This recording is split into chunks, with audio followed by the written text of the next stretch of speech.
ఈ అబ్బాయి ట్రాక్టర్ ఎందుకు పెట్టుకున్నారా నాయన? ఓట్లు చూస్తలేడు, బొంకలు చూస్తలేడు, కుక్కలు నక్కలు ఎక్కలు అన్నాడు, దున్నేదే దున్నుతాడు. అరే చోటు ఏమంటాను? ఏం దున్నుతున్నావురా? అది మీద మీద మిటికిచ్చినట్టు చేస్తావు. ఆ బోడలు చూడు ఎట్లుందో, మళ్ళీసారి తిరిగి రాపో. మా తాత దెంగులు దెంగుతాడు లేకపోతే.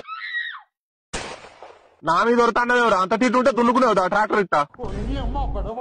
ఇక నేను దున్నినాక నువ్వెందుకో ఇలా అవడాలోది? పైసలు తీసుకుంటలేరా? పుణ్యానికి దున్నినట్టు చేస్తారు. నీ గుద్ద నాన్న సక్క నీళ్ళే లేవు, కొయ్యకాలే మురగలే, ఎట్లా కొట్టుమంటావురా ఇరువాలు? కొట్టుకునేదా నీ బీక్ తింటికి నీ ట్రాక్టర్ కొట్టుకునేదా? అట్లా కాదు మా నీకు పుణ్యం ఉంటుంది. దాదా ఒక బీర్ ఎక్కువ తాగదా? ఏమన్నదా? మరి నాకు తిక్క తెంగిందంటే బండినే దిగ పెడతా. అంత మెంటల్ అని చూడుకుని నేను చేసిన పనికి అంకలు పెడతాను. మా అయ్యకే భయపడా నేను. అట్లా కాదురా, బోడలు ఉంది. మళ్ళా ముసలానికి జంబ కొట్టరాదు, నడవత్తలేదుగా. అనగబెట్టి జంబు కొట్టు అని మీ తాతను మంచిగానే ఉన్నాడు గడ్డ. ఈ అబ్బా మళ్ళా బీప్ లేపుతారు నాకు. సరే మా తాతను కొట్టుమంటగా నువ్వు దున్ను.